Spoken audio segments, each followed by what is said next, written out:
Ahí me ven, ¿verdad? Y me Sí, escuchan. Bueno, muy buenos días a todos los amigos de la confraternidad, hermanos en la fe. Hoy traigo para ustedes Filipenses 2, del 1 al 11. Quisiera que lo fueran buscando en sus Biblias, ya sean de papel o en las Biblias digitales, por favor. Entonces, mientras lo buscan, les voy a anunciar cómo se llama este sermón. Este sermón lo he titulado Todo es cuestión de actitud. Repito, Filipenses 2, del 1 al 11, lo vamos a predicar de Nueva Versión Internacional. Si ya lo ubicaron en sus Biblias, por favor, síganme que lo voy a leer con ustedes. Por tanto, si sienten algún estímulo en su unión con Cristo, algún consuelo en su amor, algún compañerismo en el espíritu, algún afecto entrañable, llénenme de alegría, dice Pablo, teniendo un mismo parecer, un mismo amor, unidos en alma y pensamiento. No hagan nada por egoísmo o vanidad, más bien con humildad consideren a los demás como superiores a ustedes mismos. Cada uno debe velar no solo por sus propios intereses, sino también por los intereses de los demás. La actitud de ustedes debe ser como la de Cristo Jesús, quien siendo por naturaleza Dios, no consideró el ser igual a Dios como algo a que aferrarse. Por el contrario, se rebajó voluntariamente, tomando la naturaleza de siervo y haciéndose semejante a los seres humanos. Y al manifestarse como hombre, se humilló a sí mismo y se hizo obediente hasta la muerte y muerte de cruz. Por eso, Dios lo exaltó hasta lo sumo y le otorgó el nombre que está sobre todo nombre, para que ante el nombre de Jesús se doble toda rodilla en el cielo y en la tierra y debajo de la tierra, y toda lengua confiese que Jesucristo es el Señor, para gloria de Dios Padre. Bien, ese es el texto sobre el que vamos a predicar. Por favor, acompáñenme en esta oración. Si quieren, me pueden seguir mentalmente. Bendito Padre, hoy te pedimos iluminación para comprender y ojalá empezar a poner en práctica la actitud de Cristo en sociedad. Empezando con las buenas conductas y virtudes en comunidad, como lo quería Pablo para la iglesia de Filipos. Así que ponemos en tus manos, Señor, este tiempo para recibir de tu santa palabra instrucción, dirección y aliento. Amén. Bien. Ya nos había dicho Federico en la prédica pasada, ya nos enteró de que la carta es una hermosa epístola de agradecimiento de Pablo a los filipenses, que se sustenta en la alegría y el gozo en Cristo, no importa cuáles sean las circunstancias. Pero su comprensión la sustentan las siguientes bases. Primero, Pablo dice, estoy convencido en esto. El que comenzó tan buena obra en ustedes, la irá perfeccionando hasta el día de Cristo Jesús. Lo que Pablo nos quiere decir entonces es que somos cristianos en construcción. Está en Filipenses 1:5. Después nos dice lo siguiente, porque para mí el vivir es Cristo y el morir es ganancia. Pablo nos dice que si Dios le concede vivir, seguirá sin parar trabajando en la causa de Cristo, lo cual es un privilegio. Pero si se muere, mejor para él, porque se va a descansar con Cristo. A continuación, nos agrega lo siguiente. Pase lo que pase, compórtense de una manera digna del Evangelio. Quiere decir esto de que no hay disculpas en nuestras circunstancias. No hay disculpas en lo que nos esté pasando para honrar nuestra fe en el Evangelio. Y después, esta joya, porque a ustedes se les ha concedido no solo creer en Cristo, sino también sufrir por Él. Hágame el favor. Un privilegio que cuesta. Y ya lo que tiene que ver con nuestra prédica de hoy, esta otra pieza teológica tan importante. La actitud de ustedes debe ser como la de Cristo Jesús. Como vemos, mis amigos, ser cristianos y por lo tanto ser hijos de Dios no es algo tan baladí como estar matriculado en una religión. Ser seguidor de Cristo sí debe llenarnos de gozo, por supuesto, pero es una dignidad que cuesta y que implica una reconstrucción de la calidad espiritual de forma continua, con la ayuda de Cristo y su Santo Espíritu, para trabajar en la causa de Cristo. Hoy veremos la humildad al estilo de Cristo, o al menos como la de Pablo, como una virtud que nos hace dignos del Evangelio. No trataremos, por supuesto, el segundo concepto de esta porción del Evangelio, de las cartas de Pablo, que es sobre la obediencia. Solo entraremos en la cuestión de la humildad y de la actitud. Continuemos. Filipenses 2, del 1 al 4. Dice lo siguiente: por tanto, si sienten algún estímulo en su unión con Cristo, algún consuelo en su amor, algún compañerismo en el espíritu, algún afecto entrañable, lléname de alegría, teniendo un mismo parecer, un mismo amor, unidos en alma y pensamiento. No hagan nada por egoísmo o vanidad, más bien con humildad. Consideren a los demás como superiores a ustedes mismos. Cada uno debe velar no solo por sus propios intereses, sino también por los intereses de los demás. Como ven, este segmento empieza por tanto. Por eso era tan importante haberme referido al contexto, lo que venía atrás y algo de lo que el expositor anterior trató, de lo que Federico trató en su sermón pasado. Entonces, por tanto, háganme feliz, comportándose dignos del Evangelio, les dijo Pablo. Él quería eso. Vamos entonces a ver cómo quería que lo hacían feliz, que lo hicieran feliz. Primero dice que se pusieran de acuerdo para trabajar en la obra de Cristo en esa iglesia, es decir, que trabajaran unidos. Segundo, que vivieran fraternalmente en la comunidad, es decir, amándose. Después, él quería que trabajaran unidos en consenso, sin tratar de impresionar a nadie, es decir, trabajar en equipo. Que trabajaran sin egoísmo y vanidad, sino con humildad. No cualquier clase de humildad, sino aquella en la cual consideran a los demás mejor que uno. ¿Sí? Es decir, que asumieran una actitud del siervo cristiano, una humildad de siervo cristiano.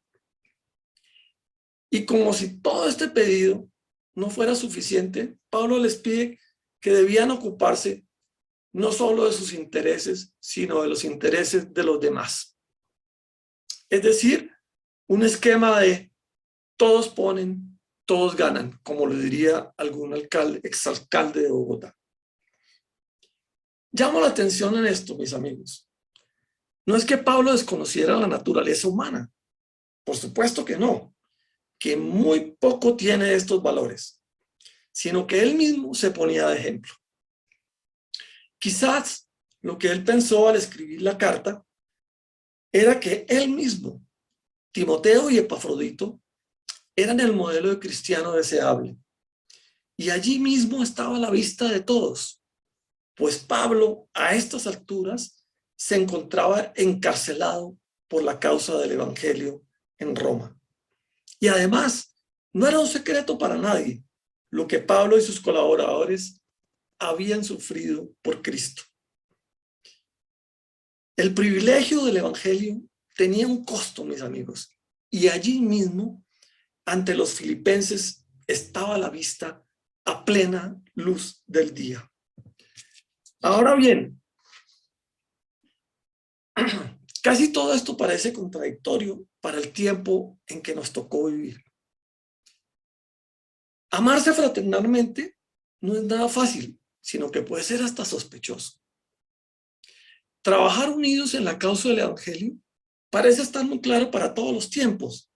Hasta las empresas pagan muy bien por las habilidades de trabajar en equipo.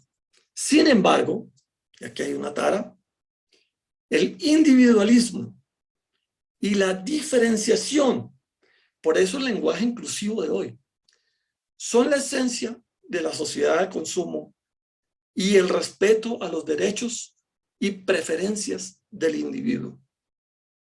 Son la bandera de los derechos humanos, una de las últimas conquistas de la civilización occidental. Además, nuestra civilización predica evitar el sufrimiento. La ciencia dice que está en nuestros genes. ¿Por qué nosotros habríamos de padecer para ser dignos del evangelio en estos tiempos? Porque implica un cambio de pensamiento y, para ser más exactos, un cambio de actitud. Significa el sacrificio del yo, el sacrificio de mi ego, que es lo que más quiero, y esto causa sufrimiento. Mateo 16 lo dice muy claramente. En Mateo 16 escuchamos decir lo siguiente: entonces Jesús dijo a sus discípulos, si alguno quiere venir en pos de mí, niéguese a sí mismo, tome su cruz y sígame, porque el que quiera salvar su vida, es decir, a la manera del mundo, la perderá. Pero el que pierda su vida por mi causa, es decir, a la manera del reino, la hallará. Ser digno del evangelio, es decir, ser dignos de la salvación por la muerte y la resurrección de Cristo por nuestros pecados, implica estar dispuestos a sufrir por ese privilegio. Filipenses 1:29 lo recuerda, porque a ustedes se les ha concedido no solo creer en Cristo, sino también sufrir por Él. Así como se oye. ¿Qué es eso de la humildad de siervo que mencionamos en Filipenses 2:3 hace un momento? ¿Qué es eso de la humildad de siervo a la que invita Pablo? La humildad la perdimos desde el paraíso. La humildad ya ni siquiera es una virtud práctica en nuestra sociedad individualista. Por el contrario, se considera un defecto para competir laboralmente, para hacernos visibles, para destacar nuestras habilidades. Eso lo enseñan desde los primeros años en la escuela. No seas del montón, nos decían nuestros padres y también nuestros maestros. Ahora, si levantáramos una encuesta entre todos nosotros y preguntáramos a cada uno si se cree una persona humilde, la respuesta a esa pregunta sería un sí rotundo, no tengo dudas. Somos tan soberbios y orgullosos que nos creemos muy humildes. Por fortuna, la humildad o mansedumbre bíblica no se entiende como entendemos la humildad en nuestros días, como una debilidad, como cobardía o apocamiento. No, la humildad que debemos adoptar es como la de Jesús. La humildad de siervo significaba que la razón de ser de la existencia del siervo era complacer a su amo. Pero la cuestión es que para nosotros, nuestro amo es Dios en la persona de Cristo Jesús. Y así el asunto cambia de nivel, ¿o no? Es la actitud del siervo cristiano empática y compasiva. Esto es la habilidad social cristiana de lograr ponerse en los zapatos de los demás y comprender sus sufrimientos. En resumen, la humildad es energía en control, dijo John Stott, para trabajar por la obra de Dios con otros hermanos y para relacionarnos con la sociedad, cualquiera que ella sea. Recordemos que humildad viene de humus, que significa tierra. La tierra en la que germinan las demás virtudes del Espíritu Santo. La humildad, mis amigos, es un don de Dios que enaltece el contacto humano. Por tanto, debe ser una petición más en nuestra oración diaria. Pedirle al Señor que nos facilite esta virtuosa habilidad social que es la humildad, pues esta nos hace más humanos, más pacíficos y comprensibles ante nuestro prójimo, al cual estamos llamados a servir. Sin humildad no es posible servir al prójimo. No hay amor al prójimo sin humildad. No hay empatía ni compasión sin humildad. No hay perdón sin humildad. A más gracia de Dios, más humildad para su obra y para la vida en general. Pedro decía, revestidos de humildad hacia los demás, porque Dios resiste a los soberbios y da gracia a los humildes. Todo es cuestión de actitud, nos dice Pablo en su carta. La medida de la perfección de la actitud, ¿cuál es? Para que nadie crea que las virtudes señaladas por Pablo atrás para ser dignos del Evangelio eran un estándar que alguien podría exhibir y presumir. Les escribe el siguiente poema sobre la actitud del cristiano que contiene la medida de la perfección. La vara con la cual hay que compararnos. La actitud de ustedes debe ser como la de Cristo Jesús, les dijo Pablo. Humilde ante los hombres y obediente al Padre. Estamos en Filipenses 2:6-8. La exaltación de la humillación de Cristo por amor al ser humano, es decir, la medida de su humildad, está repleta de explicaciones teológicas, pero las palabras del apóstol son suficientes. Escuchémoslas.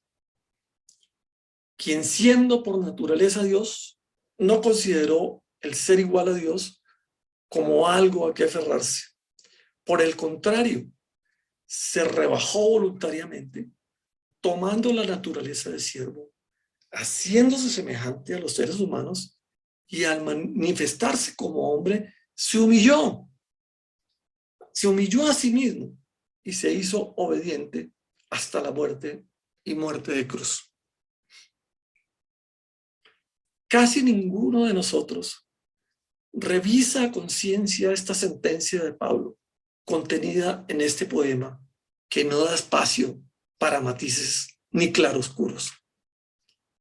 Tengo la firme convicción de que los que oyeron estas palabras la primera vez que la carta fue leída, se miraron los unos a los otros, tratando de explicarse esta incomprensible declaración.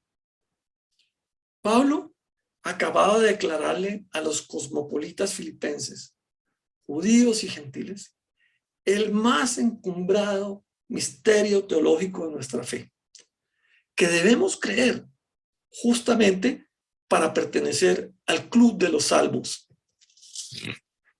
Desde entonces, mis amigos, nos toca vivir con esa verdad alambrada en el pecho y en permanente lucha con la razón. En un juego de palabras podríamos remachar que esa sinrazón justamente es la razón de nuestra fe, que Dios se hizo humano por nosotros, Ahora bien, para la doble sustancia de Jesús, de ser al mismo tiempo Dios y al mismo tiempo humano, John MacArthur lo dice muy clarito, comillas, Cristo no solo fue Dios en el cuerpo humano, sino que adoptó todos los atributos esenciales de la humanidad, al extremo de identificarse con todas las necesidades y debilidades humanas básicas. Él se convirtió en la versión humana de Dios, plenamente Dios y plenamente humano. También me gusta tomar prestado el pensamiento del pastor dominicano Miguel Núñez, que dijo, Cristo descendió de la gloria a la vergüenza para llevarme a mí de la vergüenza a la gloria. Cierro comillas. Cristo es el ejemplo de humildad sin egoísmos. Siempre ha sido Dios, no lo dejó de ser nunca, sino que se vació a sí mismo. Se hizo siervo de su Padre, le obedeció en todo, se sometió en todo. Pablo concluye con estas palabras, a las cuales no hay que agregar nada, porque ellas mismas lo dicen todo. Pablo dice, por eso Dios lo exaltó hasta lo sumo y le otorgó el nombre que está sobre todo nombre, para que ante el nombre de Jesús se doble toda rodilla en el cielo y en la tierra y debajo de la tierra, y toda lengua confiese que Jesucristo es el Señor, para la gloria de Dios Padre. Acabo de citar Filipenses 2, del 9 al 11. Entonces, mis amigos, ¿qué hacer con nuestros problemas de actitud? Se dice que la actitud es como la predisposición aprendida a responder positiva o negativamente ante una persona, una situación, una idea, un valor u objeto. Ya que es una predisposición aprendida durante los años, ya sea por nuestra experiencia de niños, lo que nos enseñaron los padres o nuestros cuidadores, por ejemplo, o por nuestras creencias, aprendidas también por mucho tiempo, entonces debemos desaprenderlas y por tanto reaprender la actitud cristiana. Lo que es posible, por supuesto, pero no es fácil. Miren, amigos, en Colombia es frecuente que nuestra actitud esté siempre a la defensiva, frente a todas las categorías en las cuales tenemos clasificados nuestros prójimos. Y así es complicado amarlos o servirlos como Dios manda. Con el tiempo hemos aprendido esta frase, a no dar papaya, no de papaya, mijo. No dar papaya con los migrantes, no dar papaya con los negros, no dar papaya con los gays, con los mamertos, con los derechistas, con las feministas, con los curas, con los pastores, y así con un largo etcétera. O sea, vivimos en una sociedad, en una paranoia, ¿cierto? Con una adrenalina al 100% y el cortisol que ha tomado todo nuestro cuerpo. ¿Qué hacer? La iglesia como institución y nosotros como sus miembros estamos en la obligación de empezar a conocer a profundidad la realidad de nuestros miedos, ciertamente, y a descubrir la humanidad de todos estos prójimos como seres humanos individuales, no sus estereotipos. Requerimos de la ayuda de Dios. Se me ocurre que la iglesia debería predicar más sobre la humildad bíblica. ¿Qué tal nuestros prójimos de hoy vistos por Jesús? O algo así. Ustedes me entienden, por supuesto. Aquí es cuando recuerdo que nos pasamos la vida de cristianos oyendo a nuestros parientes y amigos diciéndonos que el cristianismo no es más que una religión, porque no es aplicativa. A la final, no cambia nada ni a nadie, dicen ellos. Unos ejemplos. Un ejemplo bíblico. En Marcos 7, del 24 al 30, vemos a una mujer sirio-fenicia, o sea, una mujer de Tiro o de Sidón, una mujer pagana, acercarse a Jesús para pedirle que le sanara a su hijita poseída por un espíritu maligno. La mujer le rogaba a Jesús que sanara a su hija de ese demonio que la mortificaba. Pero Jesús le replicó. Jesús le dijo: deja que primero se sacien los hijos, porque no está bien quitarles el pan a los hijos y echárselo a los perros. Respondió entonces la mujer: sí, Señor, pero hasta los perros comen debajo de la mesa las migajas que dejan los hijos. Jesús le dijo entonces, yo creo que sorprendido, por haberme respondido así. ¿Escuchan eso? Por haberme respondido así, puedes irte tranquila. El demonio ha salido de tu hija. Perdón. Explicación. Vemos entonces que el Señor Jesús se baja, digamos, se baja y escucha con atención el contraargumento de la mujer pagana. En otras palabras, Jesús desciende al nivel de la mujer para comprender sus razones, su punto de vista, para examinar los hechos desde los cuales le estaba exponiendo su realidad, su dolor. Además, la mujer pagana le está demostrando con su actitud y sus maravillosas palabras la fe que le tenía a ese judío. Se me antoja aquí una expresión que alguno de sus discípulos que estaba viendo diría: es Jesús, Dios encarnado, por supuesto, pero no por ello tiene siempre la razón. Esa es pues la actitud que Jesús quiere de nosotros. Una actitud precedida de humildad. La interacción de igual a igual en humildad permite mirar directamente a los ojos al otro. No así, sino así, por distinto que sea a nosotros. Brindarle toda la atención posible y dejarle ver nuestra actitud. Deseo sinceramente entender lo que estás diciendo. Tu punto de vista es valioso. Así yo no lo comparto. Quiero que veas el reflejo, así sea tenue, de Jesús en mí. Sin Cristo en el corazón, creo yo, es imposible este ejercicio. Un último ejemplo, muy pagano. 27 años de cárcel le costó a Mandela desaprender que los blancos que lo sometieron y humillaron, si bien pensó que eran sus enemigos, más bien intuyó que la segregación que los blancos africanos les habían impuesto era un sufrimiento tan grande, tanto para los blancos como para ellos, los negros. Mandela lo dijo así, comillas: durante esos largos años solitarios en la cárcel, el anhelo de libertad por mi pueblo se convirtió en anhelo de libertad para todos, blancos y negros.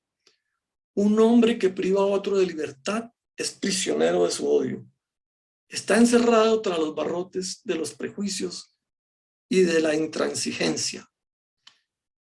Tanto el oprimido como el opresor han sido privados de su humanidad. ¿Vieron eso? ¿Escucharon eso? Cambió la actitud. Bueno, fueron 27 años de cárcel y en silencio.